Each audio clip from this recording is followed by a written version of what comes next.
Hello guys, welcome to my another video. তো আজকের recipe achari লঙ্কার পকোড়া। তো আমি এরকম লম্বা লম্বা আচারি লঙ্কা নিয়ে নিয়েছি। এগুলোকে ভালো করে ধুয়ে পরিষ্কার করে শুকিয়ে নিয়েছি। এবার এই লঙ্কাগুলোকে আমি এইভাবে কেটে নেব। এইভাবে একটি ছুরির সাহায্যে প্রত্যেকটি লঙ্কা আমি কেটে নেব। এবার এর ভেতরের যে বিচি সমেত যে অংশটি রয়েছে সেটি ঠিক এরকম একটি চামচের পেছনের অংশ দিয়ে বের করে নেব। কারণ চামচের পেছনের অংশ দিয়ে যদি এভাবে আমি রিমুভ করি ভেতরের অংশটি, তাহলে লঙ্কাগুলো ফেটে যাওয়া বা চিড়ে যাওয়ার সম্ভাবনা থাকবে না। দেখুন কি সহজে রিমুভ হয়ে যাচ্ছে।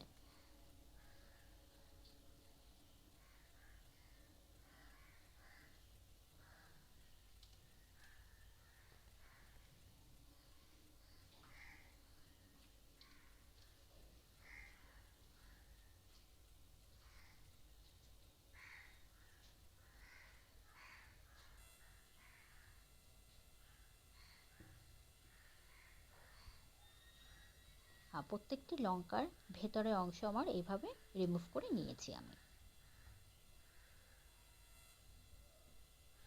এবার এই লঙ্কার ভেতরে পুর রেডি করব। তার জন্য আমি দুটি সেদ্ধ আলু নিয়ে নিয়েছি। এবার একটি চামচের সাহায্যে খুব ভালো করে ম্যাশ করে নেব।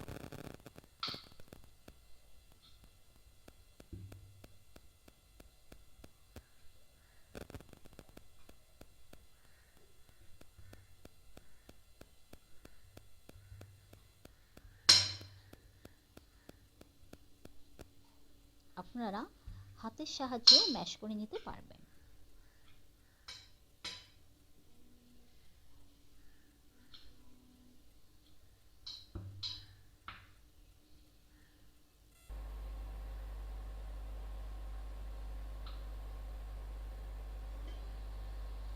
এবার একটি প্যানে আমি তেল হিট করে নেব।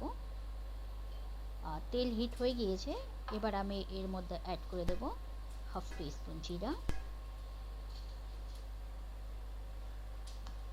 হালকা করে একটু ফ্রাই করে নেব।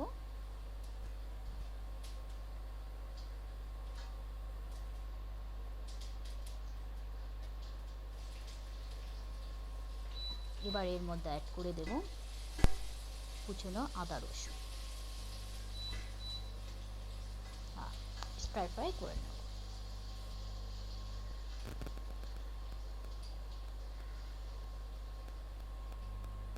এবার এর মধ্যে অ্যাড করে দেব half teaspoon Kashmiri red chilli powder,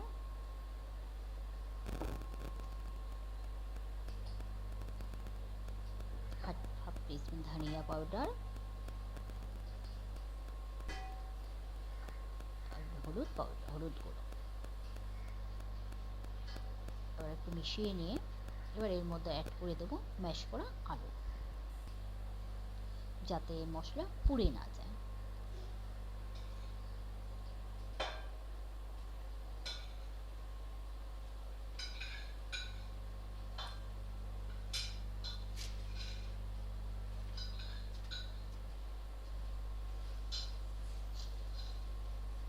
এবার মশলার সঙ্গে আলু ভালো করে মিক্স করে নেব। আমি ততক্ষণ মিক্স করব যতক্ষণ না ইভেনলি মিক্স হচ্ছে।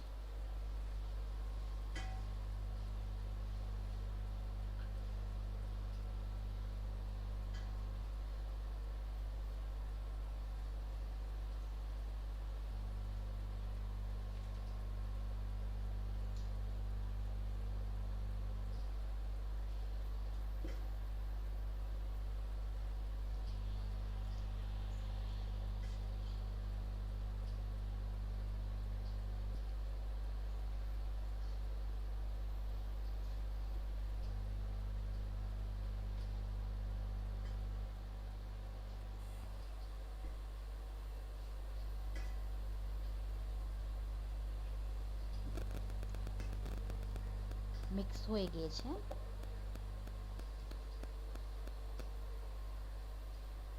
এবার এর মধ্যে অ্যাড করে দেব স্বাদ মতো লবণ,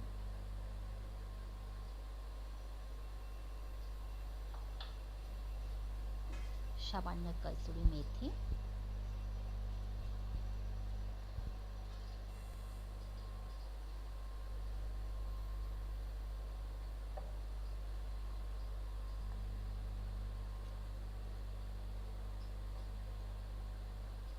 সামান্য আমচুর পাউডার, হাফ টিস্পুন গরম মশলা। এবার আরও একবার ভালো করে মিশিয়ে নেব।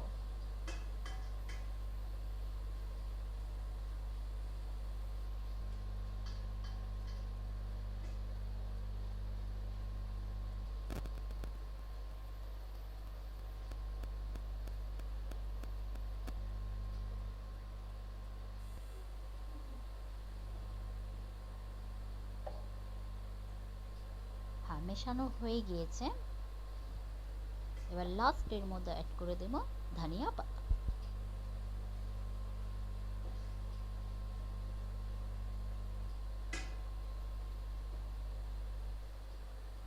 এবার পুরটিকে আমি ঠান্ডা হতে দেব। যতক্ষণ পুর ঠান্ডা হবে ততক্ষণে আমি একটি বেসনের ব্যাটার তৈরি করে নেব। আমি এখানে বেসন নিয়ে নিয়েছি।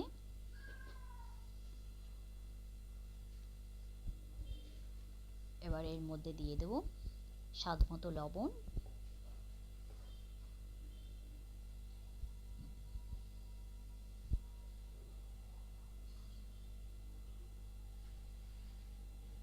এর মধ্যে অ্যাড করে দেব হাফ টি স্পুন হলদি পাউডার, হাফ টি স্পুন আজওয়ান, হাফ টি স্পুন বেকিং সোডা। এবার যে ড্রাই ইনগ্রিডিয়েন্টসগুলো ভালো করে মিশিয়ে নেব।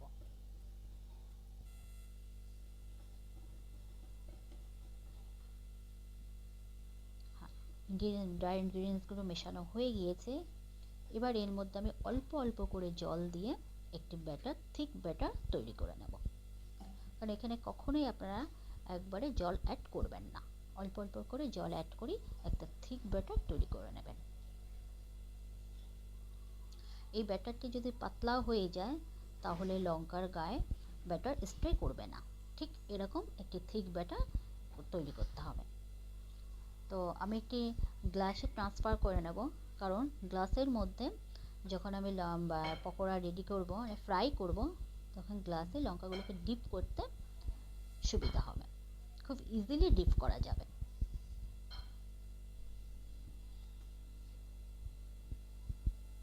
আর ট্রান্সফার হয়ে গিয়েছে গ্লাসে।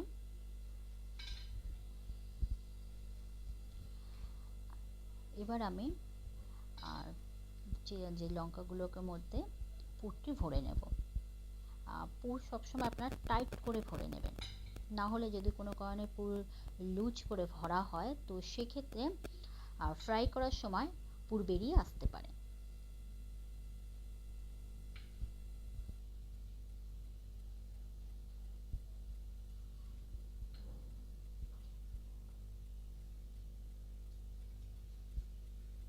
ঠিক এইভাবে টাইট করে ভরতে হবে, কখনোই পুর লুজ করে ভরবেন না।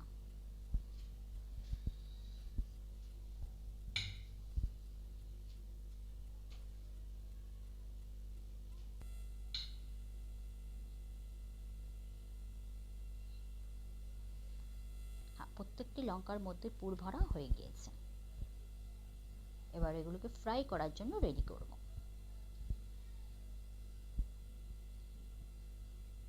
ঠিক টাইট করে পুরগুলো ভরা হয়েছে।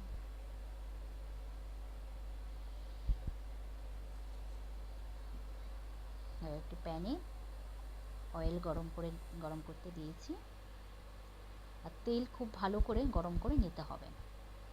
এটা আমি মিডিয়াম টু হাই ফ্লেমে ফ্রাই করব। এবার দেখুন কি খুব ইজিলি লঙ্কাগুলো ডিপ হচ্ছে ব্যাটারে।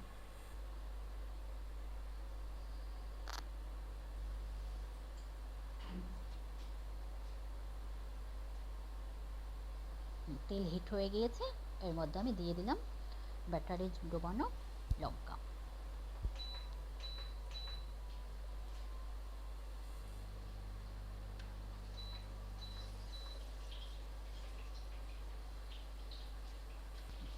এভাবে উল্টে পাল্টে ফ্রাই করে নিতে হবে।